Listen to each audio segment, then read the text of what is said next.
Hello and welcome to another game of Company of Heroes 3. My name is Fancy Josh, and today I've got a game between Saba as our British and HelpingHans as our Africa Corps. Map today is going to be Langres. For those of you that have been watching my channel for a while, you'll know that this is in fact a classic Company of Heroes map. Been in the pool a long time. I think it leads to some really interesting games. There's some pretty critical cutoff points connecting you to the majority of the resources on the map. We are definitely going to see players try to take these cutoff points away from each other. You have the same thing going on the left side of the map, connecting you to a lesser set of resources, but I am certain we're going to see some fighting over there. So what I like about this map is it kind of evolves.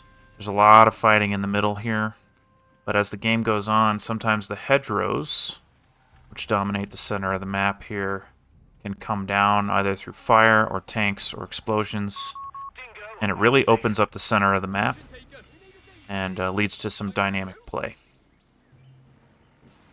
Both players opening very standard. Looks like HelpingHans has elected to go for the Italian combined arms, giving him access to this squad that I can never pronounce the name of. It means sharpshooter in Italian, so I'm going to call these guys sharpshooters. You'll probably hear me try to say the word at least once, and it's going to be bad. British player has gone for Royal Engineer into Dingo into infantry section, so very standard from him. And yeah, HelpingHans adding on another sharpshooter squad here. Now, it looks like our British player is willing to ignore the right side of the map for the time being. Focusing instead on this left side, making sure he's securing some resources. I don't have a problem with that. You know, if you are worried about controlling space, pick a side, right? And that's what our player's done here. Now, he is probably going to come out behind on victory points, but he's going to have the resources he needs to get himself in the mid-game.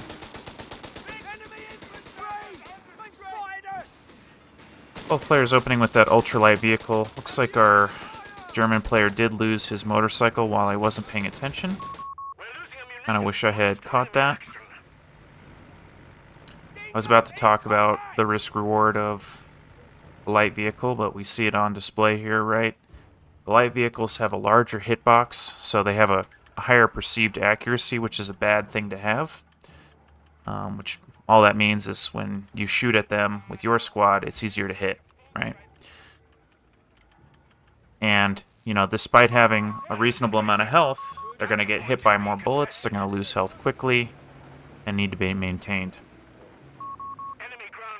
HelpingHans taking over this left side in a big way. Looks like the British player is going to contest that. I wouldn't mind seeing him pick up the right side with just one squad.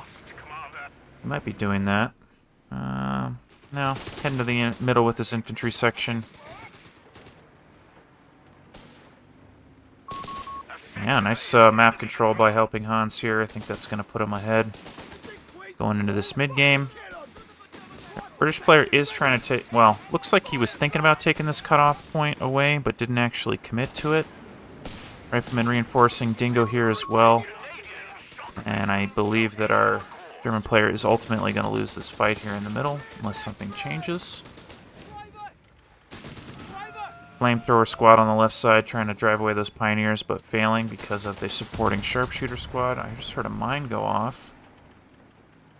So that's actually good for our British player. He found a mine on the retreat, saved the squad, while not actually losing very much. So I love this. I loved saying it. I'll keep saying it. Bend the map to your will, right? Throw down sandbags, throw down barbed wire, throw down mines. Do what you gotta do to make the map more annoying for your opponent and more easier for your... God. Make your life easier by shaping the map, right? So, I think our British player is definitely making a mistake waiting 5 minutes to try to take this right side. I think that he could have spared a squad at one point or another. And I think if our British player had not killed the motorcycle, he'd be in really bad shape here, because that motorcycle would be controlling his right side of the map. So being aware of where your opponent is strong and where you can pick up some free resources is critical to success. But he's capturing it now, so no harm, no foul. And it does look like he's going to take this left side, right? I mean, this side is free. All of our German forces are on the right side. Now, of course, these players don't know where their opponents are, but it is possible to get a sense of where they are based on where you saw them last, right? So, great use of this dingo, keeping it alive, continuing to be annoying. The reward of using a vehicle and keeping it alive for an extended period of time is the fact that you're basically trading manpower for repair time, right? So every time he kills a unit with this dingo, that's manpower out of his opponent's pocket. And it costs him nothing other than the repair time of these Royal Engineers. So, really like what he's doing there. Black half-track on the field here. Gonna make our British player's life really difficult. British player just added on a Canadian shock section that doesn't have a lot of great AT options, at least not yet. You know, he needs 90 munitions in order to pick up a Piat, but honestly, I don't think a Piat is the right response to a flak panzer. Taking a quick look at how both players' battle groups are shaping up. Saba has gone for Canadian shock battle group, of course, giving him that attacking spirit. So anytime he decaptures a point, he can heal. Makes him really tough to dislodge from a location when he's healing like that. It can lead to some snowballs where you take a point, you heal up, you know, you fight, you lose some health, you take a point, you heal up, and you repeat the process. It also can be really, really devastating if you capture a point in the midst of a large battle, right? Imagine multiple squads benefit from that healing. Can really, really change the tide of a battle. Of course, he's also picked up the Canadian shock section. I have mixed feelings about this squad. I think they're a little overpriced for what they give you. They feel a lot like riflemen, but they're beefier, and they have some different weapons they can add on. Oh, okay, so he did spend his 90 munitions on the Piat launcher.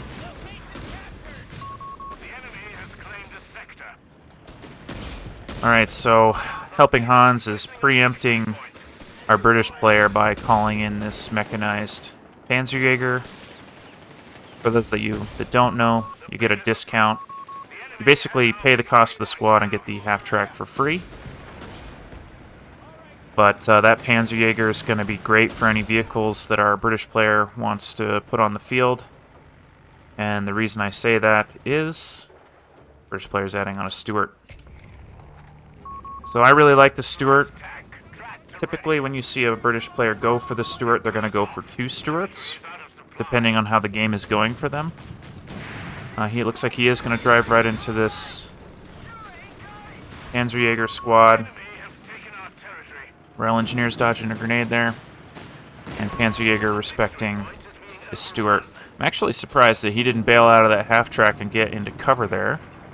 But it looks like he's just playing conservative, wants to keep his half-track alive. Nothing wrong with that. I mean, it's amazing how many players you see just throw away their half-track and like diving on some enemy unit. So, nice job keeping that half-track alive. German player making great use of this flak panzer. Actually, both players making great use of their vehicles. Looks like our British player just lost something... Oh, the scout car, yeah. I mean, the fact that he kept it alive this long is really good, so... So when I say I like the use of both players' vehicles, what I mean is they were sitting back at maximum range with infantry support, right? They weren't alone with the vehicles. They weren't charging forward with the vehicles. They were sitting at range, dealing out damage, and that's how you want to use your vehicles. Because you don't know what's in the fog of war. You don't know what kind of support your opponent has in the area, and diving on a vehicle or sitting or pushing forward to drive units away is just going to get your vehicles killed. Big heal coming in. This is actually a really good time for a British player to fight. Unfortunately for him, there's an AT gun in the area, pushing that Scot away. And it looks like our British player is going to have to give up the territory. So, I think our British player continues to suffer from lack of map control. And I don't want to seem like I'm ragging on him, because he's playing a fine game. But the German player has done a really good job controlling space, controlling territory, including taking this cutoff point minutes ago and denying this fuel to his opponent.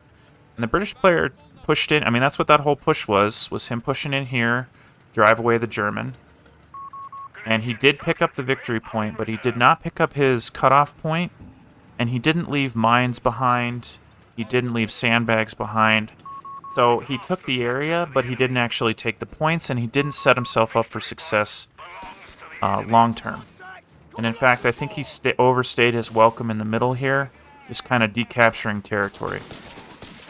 Again, not trying to rag on him, just observing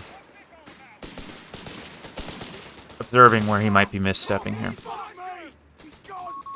German player grouping up big time here. You'll hear people call this blobbing. I would not call this blobbing. Blobbing is commanding all your units to do the same thing at the same time, right? And that often takes the form of movement, but it can also take the form of focusing all your firepower in a single place. And for new players, that's comfortable, right? That's easy. But if you can enhance your blob by microing individual squads to do individual actions, even if they're all in the same place, you're going to see benefits of that. Nice deep mine by our German player. A lot of players think, well, I should plant mines way far forward to punish them, to get that guaranteed punish. But look how clutch that mine was. I mean, it stopped that capture from happening. Just really nicely done. Okay, so I really like this from our British player. He is on that left side, picking up territory while these fights are happening. That's what I like to see. You know, he's recognizing that his opponent is very invested in this right side, and he's taking advantage of it. Now, my only feedback is maybe do that with your engineers instead, right? He sent 2 engineers to the middle here to fight there in the middle, and I think that engineers are your best asset for securing territory, right? They're not as good at fighting. They don't have as many benefits, so... This is a really nice push by our British player. I mean, this is an intimidating force he's pushing into, and he's doing a great job. So he pushed this anti-tank back. He's bringing in the Stuart. That's exactly what you want to do, right? If you're going to clear the way, follow up on it, right? And he is following up on it. More mines from our German player continuing to make our British player's life extremely difficult. British player did add on a second Stuart. I think that's probably a good decision at this stage of the game. He needs more firepower, and he doesn't have time to save up for something like a Crusader tank, right? He needs results, and he needs them right now. So I think that's a fine decision. I also really like that he's continuing to add on Piat launchers to his Canadian shock sections here. Now, I think I'd like to see an AT gun from him. Okay, and this is why. So, if I could look at their build queues, I would have said this about... I would have said this as soon as I saw this tank. I was thinking to myself, our German player has been ahead on fuel the whole game. He's probably thinking about adding on a medium tank. and here it comes. Now, these Stuarts can take this Panzer III, especially if they're getting side hits, and especially if they have Piats supporting. But it's still scary, right? And I think our British player does need more to deal with it. That said, he doesn't have the manpower for it, so I'm not saying that he needs it right this second, but anti-tank gun, he's going to need it sooner rather than later. So I will say that our British player has done a good job controlling at least one victory point the entire game. I mean, I know he's definitely losing on victory points, but this situation could be much worse. We've seen, ooh, that's a tough loss, and this Panzer III might pick up. That was a little bit of a greedy repair, a little too far forward, I think, on that repair. Picking up this right side. Fortunately for him, getting his cutoff point denied. And I think our German player is tightening the noose here a little bit. Now, if our British player can break out, he's going to be in really good shape, especially if he can pick up literally any of the units on the field right now.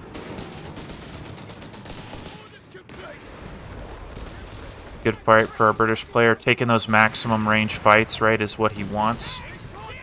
And this is exactly the situation I was talking about where he needs an AT gun. This flak half-track is really nasty, right? And it is actively suppressing his squads at this point. And he doesn't have a way to get close. I mean, he's trying. You see him trying to get close with those Piats, but he's bleeding manpower trying to do that. Got a Stuka launcher from our German, and if he manages to hem this British player in his base again, or catch the British player on a big retreat, it's going to be game over. There's a barrage. Coming into the main base, picking up some Canadian shock troops here. No lasting damage other than some health. I just heard another mine go off. German player continuing to make our British player's life very difficult, right? Stuart hiding away. Nice getaway. Oh, looks like he heard him in the fog of war, though. Yeah, and that's that shot bouncing off the front, getting aggressive with this Panzerjäger squad in the half-track. I mean, look at the veterancy on this half-track. That's simply incredible. That is not something you see very often. A half-track getting to veterancy 2. I mean, those things die like they're nothing. Yeah, wow, look at that damage dealt difference. It was a big difference there. You know, I don't think Saba did anything wrong, per se. I think HelpingHans played a really, really good game. Saba could have made some improvements to his decision-making about capturing territory and where to be present on the map. And maybe a little more patient in those pushes. So, but overall, I liked his decision-making on unit choice. I think he had a really nice composition, and it was just a tough break. So, hope you guys enjoyed this video as much as I did, and I will see you in the next one.